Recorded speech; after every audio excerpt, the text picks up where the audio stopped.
Thank you I love you. मु जो book reading करूली मु किछि दिन मझिरे आम घर को पलि जाइली आउ से बंद कर देइथिली। जो चिंता करंतु आ धनी हुंतु से बुक रीडिंग मु आज पुणी करूची। सेटा होची मु कौन करिबी जदि मो पाखको 10 लाख डॉलर आसी जाए। यही रोचक कथा भी सही पुराना लोक कथारू चरितार्थ करे। जेउठी इच्छा अच्छी सेठी उपाय अच्छी। इच्छा थिले जहाँ को कहते इच्छा थिले उपाय आपे आपे आसे सेटा। यही कथा जड़े शिक्षाविद एवं पाद्री स्वर्गीय फ्रैंक डब्ल्यू च्यूनस्लाटर कथा। सेमाने निजर कामर आरंभ दक्षिण शिकागोर एक अनामधेय स्थानरू आरंभ करथिले। जेतेबेले सेमाने कॉलेज रे थिले सेतेबेले सेमानकु सही कॉलेज रो शिक्षा प्रणाली अधिक दोषपूर्ण प्रतीत हेउथिला। सेमाने कल्पना करुथिले जे जदि से कोनोसी कॉलेज रे प्रमुख होई जाते तेबे ताकू सुधार करि पारंते। जदि माने जहाँ को कहते मुख्य जदि से कॉलेज रो सेमाने मुख्य हुंते ताहाले सब जिनस सुधार करि पारंते। सेमाने सेपरी एक कॉलेज रो अनुसंधान रे रहिले जेउठी कर एवं शिख एमिति गोटे कॉलेज निर्धारित कले जेउठी जो कॉलेज रे तमे जहाँ करिवो सेटा ही जोटा शिखिबो सेटा ही करिवो। माने जेमिति आम स्कूल रे आम कॉलेज रे जो पाठ पढुचंती से पाठ रे कोनोसी काम नाही बा से पाठ कोनोसी काम को नुहे। सेमिति गोटे कॉलेज गोटे निर्धारित कले जो कॉलेज रे आमे रहिबा से कॉलेज रे जो पाठ पढ़ा होथिबो से पाठ ऊपर के काम होथिबो। पद्धति अवलंबन करा जाउथिबो सेही पद्धति अवलंबन करा जाउथिबो। सेमाने मने मने एक योजना कले जे जदि कोनोसी प्रकार तांको पाखको 10 लाख डॉलर आसी जानता सेमाने तार पुराण पंथी प्रणाली को त्याग करी एक नूतन पद्धति रे ताकू चलाइबे। जो कॉलेज रे अछंती से कॉलेज रे सेमाने भाबुचंती आम पाखक जदि 10 लाख डॉलर टंका 10 लाख डॉलर आसी जानता तेबे आमे पुराना जहाँ पुराना पद्धति अच्छी ताकू आमे चेंज कर दियंतु आ नुआ जहाँ प्लान करंतु। मात्र तांको आगरे प्रश्न थिला तांको 10 लाख डॉलर केउठारु एवं किपरि प्राप्त हेबो। तांकर केवल गोटे एम रहिला 10 लाख डॉलर तांको किपरि प्राप्त हेबो। मु प्रथम रो कहिछि चिंता थे माने इच्छा थिले उपाय आपे आपे आसे सेमती यार भितरे अछि। यही तर्क वितर्क दिन राति लागे रहिला तांको माइंड रे यही तर्क वितर्क दिन राति लागे के रहिला बा से चिंता एइटा को ही चिंता करी चलिले एवं सोइबा बसिबा बेले यही विषय रे चिंता कले। से तळ सोइले यही विषय रे चिंता कले जतळ बसिले यही विषय रे चिंता कले। दिने शनिवार अपराह्न रे मोर एक विचार आसिला दिने से शनिवार दिन अपराह्न बा 4टा समय 4टा-5टा समय बसी थिले तांको मुंडरे एक चिंता आसिला। दीर्घ 2 वर्ष धरी यही प्रश्न उपरे विचार करूथिले मात्र अचानक मते लागिला ए काम असंभव नुहे। कोनोसी काम चिंता देखंतु कोनोसी काम भी असंभव नुहे।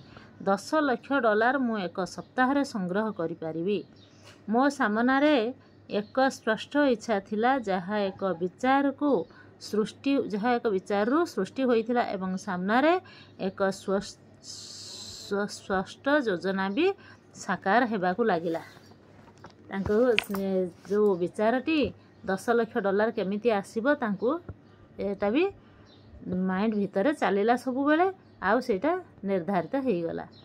मु समस्त खबर कागज को सूचित कली जे मु एक उपदेश देवी जहार शीर्षक हेबो जदि मो पाखरे 10 लाख डॉलर आसी जिवो तो मु कौन करिवि।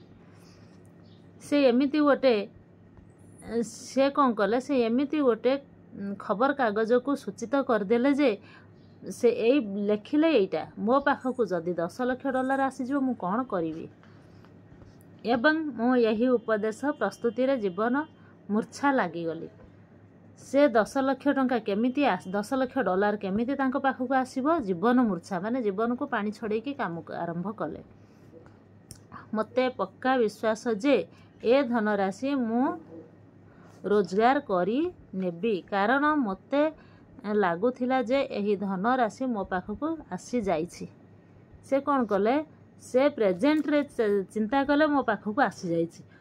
ଆମେ ସମସ୍ତେ କ'ଣ କରନ୍ତି, ଫ୍ୟୁଚରକୁ ଚିନ୍ତା କରନ୍ତି, କେବେ ଆସିବ ନା, ମୋ ପାଖକୁ ଆସି ସାରିଛି, $10,00,000 ମୋ ପାଖକୁ ଆସି ସାରିଛି।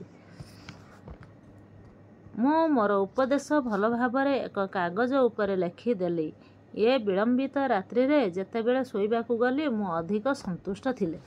ଯେତେବେଳେ ସେ ଶୋଇବାକୁ ଗଲେ, ଲେଖିକି ଶୋଇବାକୁ ଗଲେ, ଆଉ ସେ ଶୋଇଲା ବେଳକୁ ବହୁତ ଖୁସି ଥିଲେ, ସନ୍ତୁଷ୍ଟ ଥିଲେ ମାନେ ଖୁସି ଥିଲେ। ସକାଳେ ମୁଁ ପ୍ରସ୍ତୁତ ହେଲି, ସେହି କାଗଜକୁ ପୁଣି ପଢ଼ିଲି ଏବଂ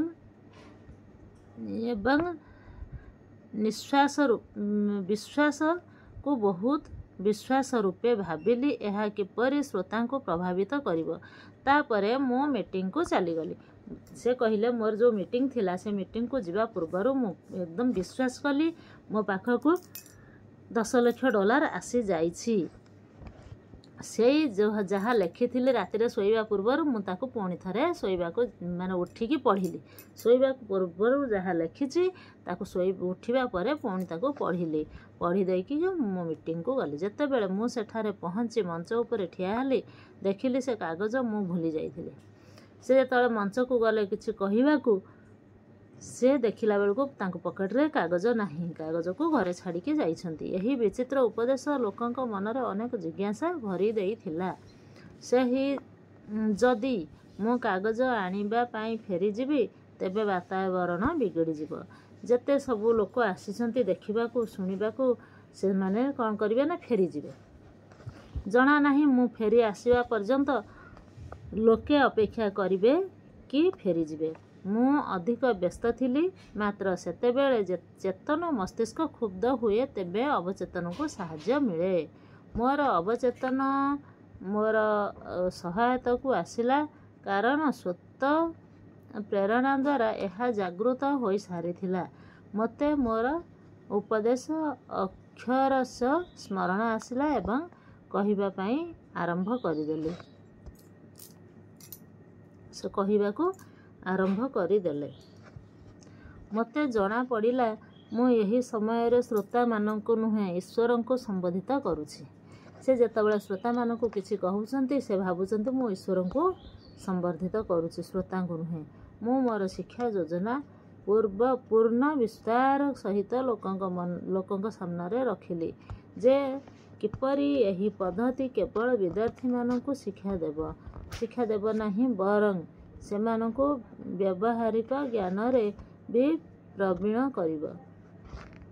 ମୁଁ ଅନେକ ସମୟ ପର୍ଯ୍ୟନ୍ତ କହି ଚାଲିଲି। ଯେତେବେଳେ ମୁଁ ଭାଷଣ ଶେଷ କରି ଚୌକିରେ ବସିଲି ସେତେବେଳେ ଶ୍ରୋତାଗଣ ନୀରବ ଥିଲେ।